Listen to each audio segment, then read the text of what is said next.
Selamat pagi saudara, jumpa lagi bersama saya Romi Ino.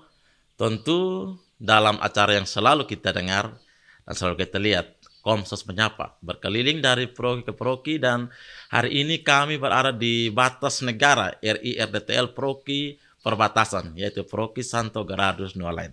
Dan saya telah ditemani oleh Pastor Proki dan juga Ketua DPP pada kesempatan ini, dan kita akan menyapa mereka satu persatu. Romo Okto, selamat pagi. Selamat pagi. Lagi mendung di Nualain. Ini Lagi mendung cuaca tapi sementara suasana hati tetap semangat hangat. tetap gembira. Ya Rama, senang sekali bisa berjumpa hari ini, dan juga ada Bapak Gregorius Mau sebagai Ketua DPP Proki Nualain. Bapak selamat pagi. Ya ini betul, ini baru jam 9, jadi kita harus menyapa dengan selamat pagi. Tentu kita akan tahu seperti apa Proki Nualain. Ini salah satu proki yang dengan cerita yang khusus dan unik. Ya Romo, tentu Romo saya yakin merasa betah di sini karena udaranya sejuk. Ketika dipindahkan ke sini, apa perasaan yang muncul pertama waktu itu? Jujur waktu dihubungi untuk pindah ke sini, saya merasa bahwa saya kembali ke tempat dulu saya tahu. Perasaan waktu itu sungguh bahagia karena akan kembali bertugas di tempat saya belajar untuk menjadi pastor. Bernostalgia kembali. Bernostalgia. Itu tahun berapa waktu Romo menjalankan masa praktek pastoral top waktu itu? Saya top di sini tahun 2001 sampai dengan 2003. 2001 sampai dengan 2003. Kalau dilihat-lihat dan dirasakan perbandingan waktu itu dengan sekarang, apa yang paling berkesan waktu itu? Jalan? Kalau waktu top memang masih muda dan juga dengan semangat belajar untuk menjadi pastor ke depan seperti apa.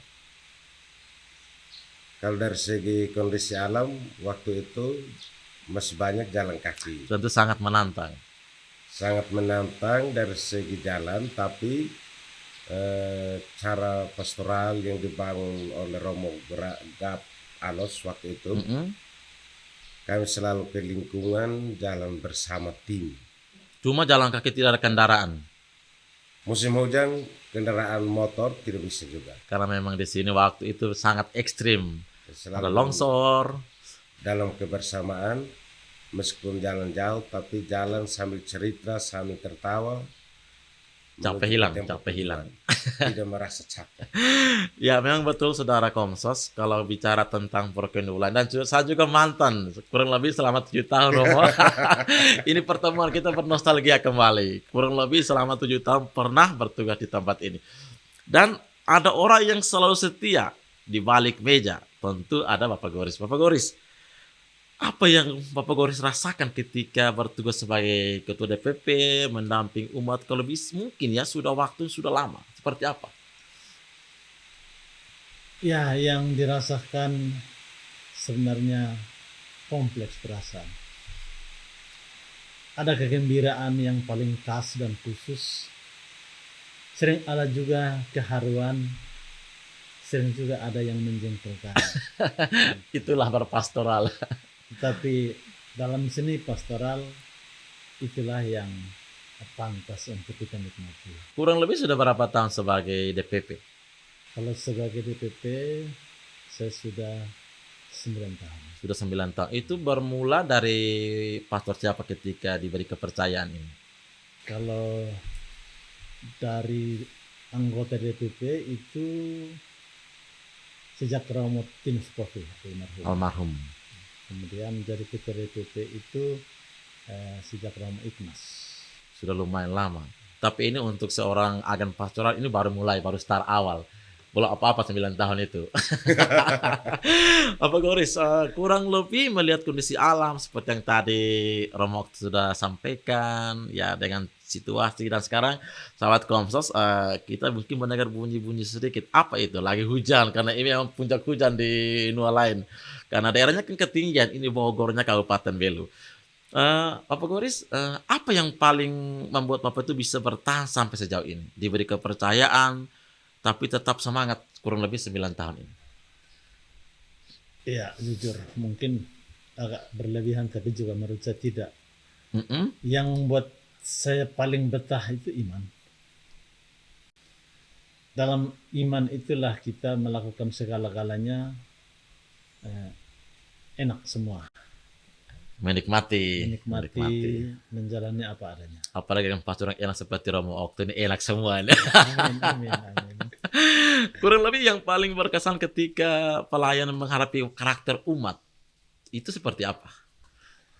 Yang paling berkesan menghadapi karakter umat itu sebenarnya ketika kita dihadapkan pada kekalutan situasi umat. Kenapa di situ paling mengesankan? Karena ketika kekalutan di tengah umat itu kita bisa selesaikan, ada kepuasan tersendiri. Jadi ada kepuasan batin. Itu yang kurang dirasakan oleh banyak orang. Ternyata di balik pelayanan ada kepuasan batin, itu harapan itu terpenuhi.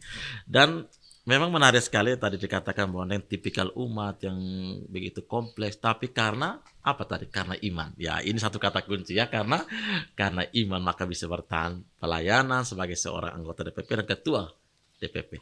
Romo kan paham nih bagaimana karakter orang lama kan orang Buna seperti apa. Orangnya kadang-kadang suaranya keras tapi hatinya lembut seperti sutra. Apa yang Romo bisa lihat dari aura umat di sini? Dari gayanya, dari pola hidupnya dalam berpastoral. Sebagai pribadi, waktu top di sini saya sudah mulai belajar budaya sekaligus watak umat di Paroki Santo Gradus Nolain. Betul apa yang dikatakan oleh Romo bahwa kelihatan secara sepintas orangnya seperti kasar karena ketika bercerita meskipun mereka cerita tapi nadanya tinggi. Kalau untuk orang VH nada tinggi itu artinya marah. Kalau di sini? Padahal di sini justru cara bicaranya yang seperti itu mungkin karena dibentuk oleh alam, tapi sesungguhnya hatinya baik sekali. Karena alamnya berlekak-lekuk. Jadi panggil harus suara kencang baru bisa dengar. Kalau tidak bisa dengar nih. Sehingga ketika dalam berpastoral seperti yang dijalankan, sesungguhnya saya tidak melihat nada bicaranya yang tinggi atau keras. Lalu apa yang dilihat, Rom? Saya melihat bahwa ketika dia omong berarti dia merasa memiliki kita. Dan saya juga berprinsip dalam menjalankan tugas itu bahwa saya harus mencintai umat yang saya layani. Betul, cinta kepada umat dalam berpastoral. Ini satu kata kunci. Bagaimana dikatakan bahwa mencintai umat itu dalam berpastoral itu kekuatan dalam berkarya. Dan Romo kurang lebih sudah hampir memasuki 3 atau 4 tahun. 3 tahun. Ya, ini boleh dikatakan baru sebagai pemula. Tetapi ketika saya datang kemarin melihat situasi yang pernah kami rasakan 2016 silam dengan 2024, Romo jujur saya kaget.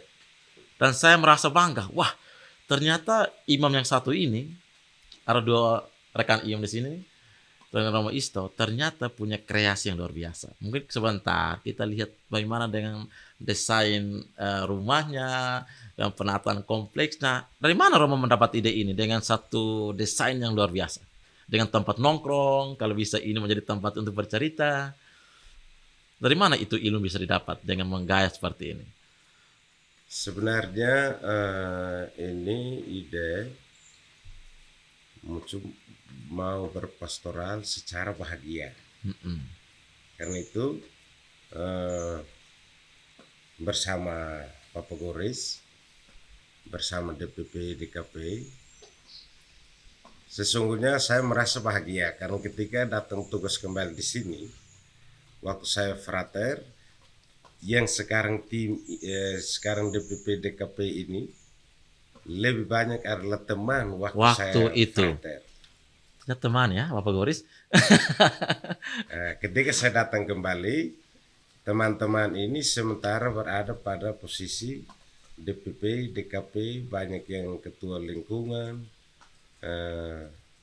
pemuda Katolik waktu itu yang aktif sampai sekarang masih aktif. Jadi berpastoral secara bahagia. Jadi tidak asing lah berhadapan dengan orang-orang ini.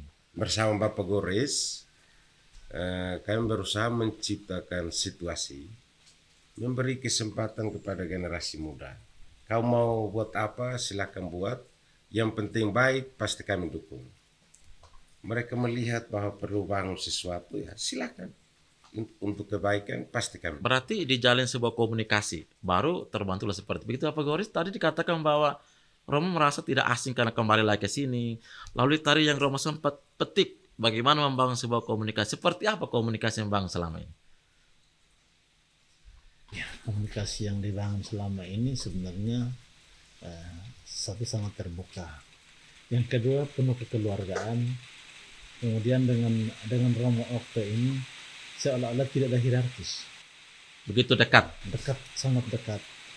Jadi kita mau menyampaikan segala sesuatu Jadi enak. semua enak. Tidak tanggung. Berarti Romo-Romo enak ini. Memang betul sekali kata Pak Goris itu kalau memang auranya cocok, gayanya sama itu lebih mengena seperti itu. Memang itu sangat mengena karena kita aliran perasaan itu tidak pernah tertahan. Dia muncul dalam rasa dan keluar mengalirkan. Dan itu betul-betul nyambung orang bilang sekarang. Ya, Romo, apa program yang sekarang dilakukan? Kurang lebih 3 tahun ini, apa yang Romo sudah buat? Mungkin kelompok-kelompok kategori ada pendampingan, atau mungkin turun ke lingkungan dalam bentuk apa sekarang yang lagi dilakukan? Kegiatan pastoral masuk dalam program-program sudah 3 tahun ini berjalan. Di awal tahun bulan Januari seperti ini kita sidang umum, semua kita undang. Dalam sidang itu kita evaluasi kegiatan tahun lalu sekaligus menetapkan kegiatan untuk tahun ini apa. Untuk pelayanan kepada umat, prinsipnya umat mendapatkan pelayanan. Karena itu untuk sementara tiap hari Minggu itu ada 7 tempat perayaan Ekaristi. Jadi 7 tempat itu terlaksana pas hari Minggu. Hari Minggu. Dengan kondisi alam yang begitu jauh, itu semua bisa terjawab. Saya dengan Romo Isto untuk misa hari Minggu dibantu oleh Romo Sipri yang tugas di Sipri Tesmau, tugas di Tor, dan juga Romo John Opi. Jadi minta teman-teman bisa membantu untuk pelayanan di hari Minggu. Teman-teman merasa bersedia untuk datang bantu. Romo, saya tidak bayangkan kalau cuma 2 orang dan 7 kali misa, belum bisa langsung UGD Romo. Karena 7 tempat misa. ini langsung UGD ini karena ini tempatnya jauh-jauh. Ya, memang saudara kalau boleh dilihat tentang lokasi atau tempat pelayanan di sini, saya pernah merasakan kalau apalagi musim sekarang ini lagi kabut, dibilang saya ini lagi kabut nih. Nah, ini sangat ekstrim, jalannya licin, lalu ada longsor di mana-mana, tetapi semangatnya tetap membara. Romo, mencintai ke tempat ini? Ya, semangat ini kita tahu bahwa kita sudah tetapkan waktu kegiatan, jam misa. Seperti yang kami alami, meskipun cuaca seperti ini, tapi kita tahu bahwa umat sudah menunggu di sana. Jadi harus ke sana. Jadi kita meskipun dalam situasi hujan, jalan kurang bagus, bahkan tidak bagus sama sekali jalan. Romo, Tapi itu kita tetap berusaha untuk pergi karena umat ada tunggu. lagi tunggu. Itu pakai kendaraan roda 4 atau roda 2 atau pakai kuda? Karena dulu itu dapat cerita ya Pak Goris, kalau pastor-pastor dulu ada Pater Seprot, Pater Bar, itu masih ada pelana. Bagaimana tempat pelana kuda dipakai untuk berpastoral? Romo pakai roda 2 atau roda 4 atau roda 6? Di sini pakai roda 2. Wah, ternyata Saya ekstrim. punya space, Romo punya yang motor besar itu. Memang berpastoral dengan kondisi hujan, pakai mantel, dengan motor, ini tentu sangat menantang. Tapi yang paling membanggakan bahwa mereka tetap punya passion dalam pelayanan. Ini luar biasa, Romo. Bapak Goris, ini tentu yang diharapkan seperti itu. Kalau Pak Goris melihat karya-karya Ima seperti yang telah diterapkan oleh Romo Okto dengan komunikasi yang baik, sebenarnya apa yang mau diharapkan untuk berpastoral selanjutnya? Ya, yang diharapkan itu sebenarnya ada dua. Yang pertama, bahwa umat puas menerima pelayanan. Yang kedua, bahwa buah-buah kepuasan itu adalah konsisten pada iman. Konsisten pada iman. Itu yang harus dibangun terus-menerus. Memang betul, kalau kelihatan orang yang kalau konsisten dan iman itu wajahnya bercerah ceria seperti Bapak Goris nih. Kelihatan masih muda ini. Ini usianya sudah kepala 5 atau berapa, tapi kelihatan auranya masih seperti kepala 4. Romo, apa pastoral kategori yang sekarang lagi dibangun? Apakah OMK Pemuda Katolik mereka giat dalam kegiatan di sini? Ada beberapa kelompok kategorial yang ada di Paroki New Light ini. Ada Karismatik, ada Legio Maria, ada SMGM, ada OMK, ada Sekami, yang Romo sendiri tahu dari dulu sampai sekarang kelompok kategorial yang selalu aktif hadir dalam berbagai kegiatan itu pemuda Katolik. Jadi pemuda Katolik itu betul-betul menjadi andalan andalan utama. Sebenarnya semua yang berperan aktif dalam karya pastoral yang ada di Paroki Santo Gerardus New Light ini, hampir sebagian besar itu adalah produk pemuda Katolik. Iya, Bang, betul. Saya kalau lihat pemuda Katolik New Light itu komisaris, itu kalau turun di lapangan dengan baju kuning, wah, ini Laskar Kristus andalan gereja ini. Itu pola pendampingannya seperti apa? Siapa menjadi moderator? Apakah Romo ataukah dilimpahkan kepada pastor rekan? Moderator untuk pemuda Katolik Romo Muda. Romo Muda. Jadi Romo melihat pemuda Katolik yang berkembang sangat pesat, dan harus jujur kami mengatakan bahwa kalau di semua paroki yang nampak sekarang itu salah satunya adalah Paroki New Light dengan pendampingan yang rutin, jumlah yang banyak. Apakah ini buah-buah dari pelayanan selama ini? Ya, boleh mau dibilang buah dari pelayanan selama ini. Tapi saat ini anggota pemuda Katolik bertambah. Jumlahnya. Itu sebenarnya mereka melihat peran aktif dari pemuda Katolik yang sudah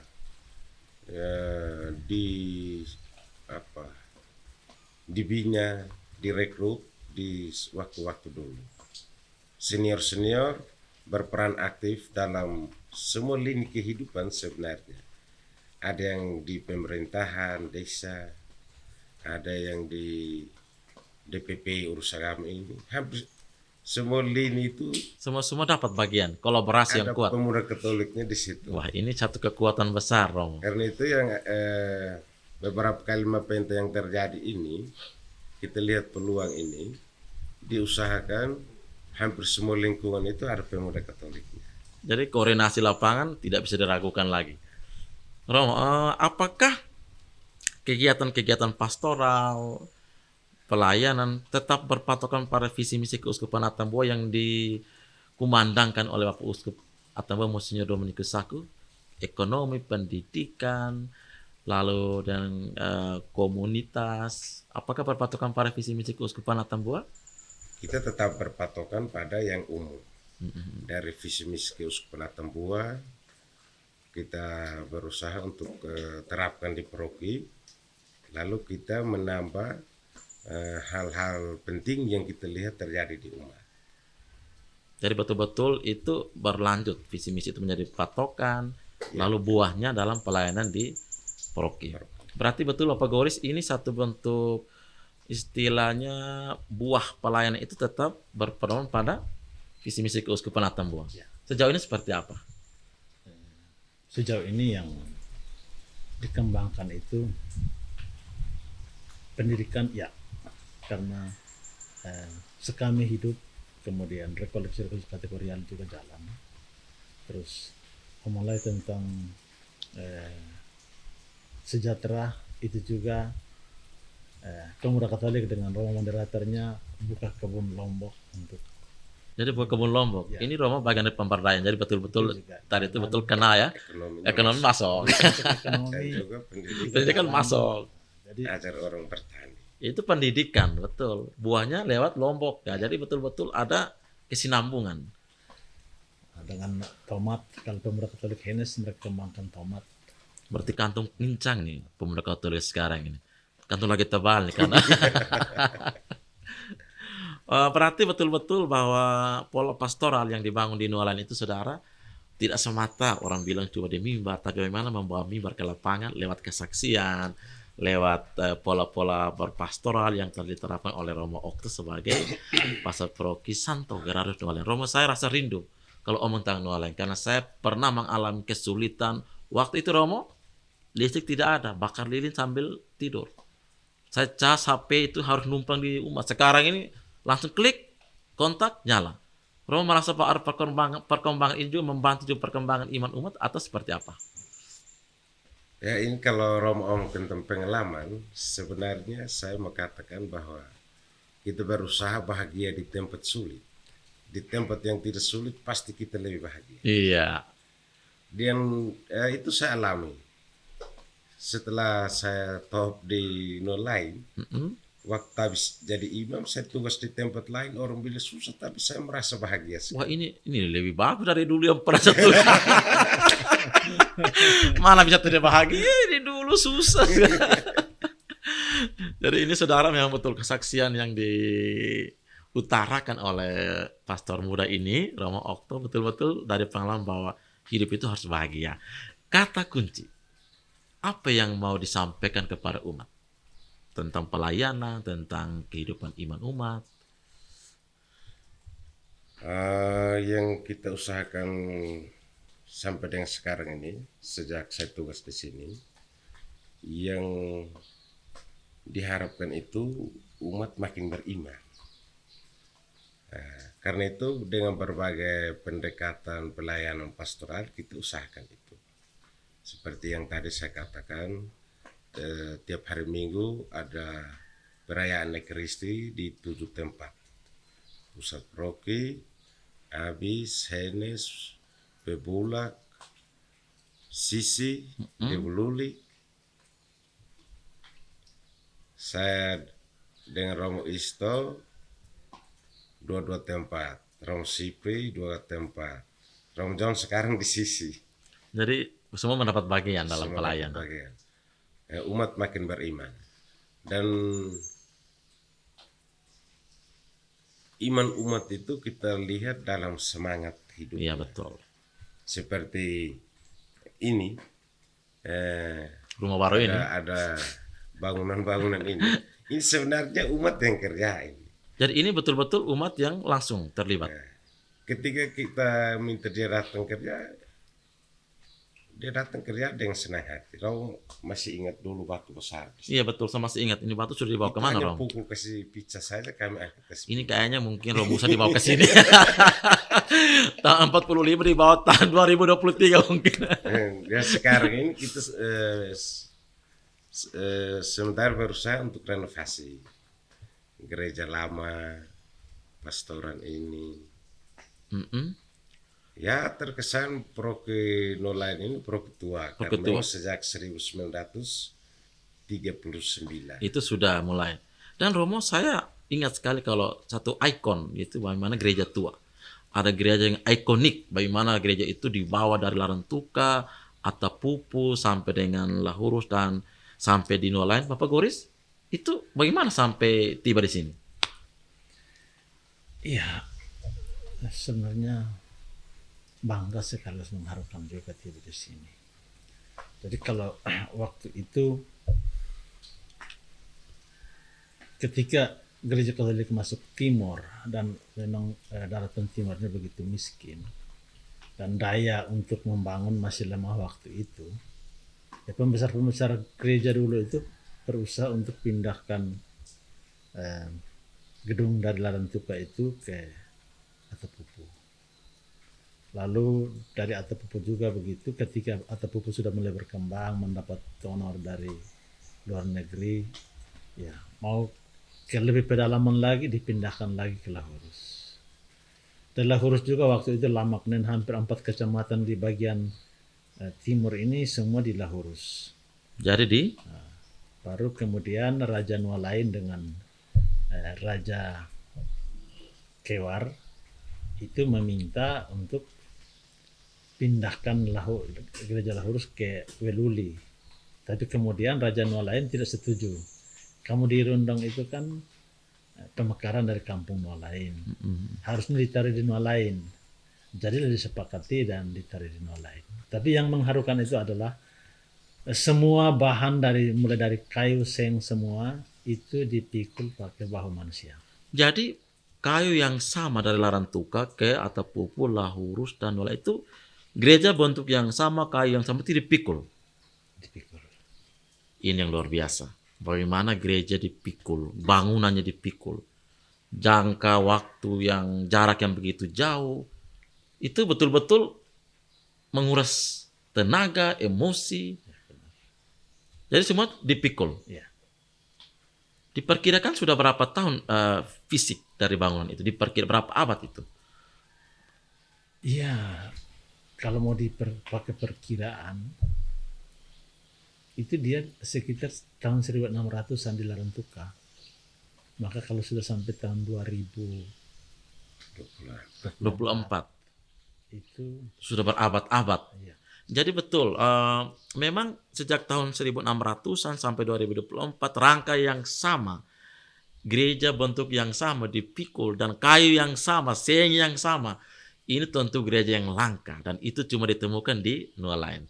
Dan sekarang kemarin dalam bincang-bincang ringan dengan Romo Okto, lagi direnovasi, ini menjadi satu cagar budaya gereja yang lagi dibangun. Tadi saya sempat lihat Romo, ada atap menara sudah mulai rubuh, ini lagi dibangun. Apa maksudnya dengan proses mau dibangun itu? Apakah mau dipertahankan keasliannya? Ya karena ini sudah termasuk barang antik. Jadi kita berusaha untuk tetap mempertahankan, ya. Menjaga. Tadi Romo lihat mungkin karena menaranya sementara dibongkar. Dibongkar, betul. Itu mulai dari menara. Jadi itu dibuat tapi tetap mempertahankan keasliannya dari bangunan itu. Ini menjadi satu kekayaan dan lagi direnovasi, lagi diperbaiki. Dari Prokenual lain juga sedikit mengatakan bahwa bersama kita sama-sama mempertahankan kekayaan gereja dalam bentuk yang nyata, yakni di Prokenual gereja lama yang usianya sudah berabad-abad sejak tahun 1600 sampai dengan 2024, rangka yang sama, bentuk yang sama ada di Nualain. Romo, senang sekali bisa bersama kami. Komses menyapa di setiap proki, dan kali ini kami menyapa langsung di Proki Nualain di perbatasan RI RDTL. Dan dengan cuaca yang ekstrim, lagi hujan, lagi mendung, dan lagi berkabut, tetapi iman umat di Nualain tetap hidup. Romo, terima kasih. Bapak Goris, terima kasih. Semoga tetap sehat ya. Iman tetap kuat, Romo tetap semangat. Romo ini Romo bahagia itu. Kita akan jumpa lagi di lain kesempatan. Sukses selalu dan Tuhan memberkati. Terima kasih. Terima kasih. Just.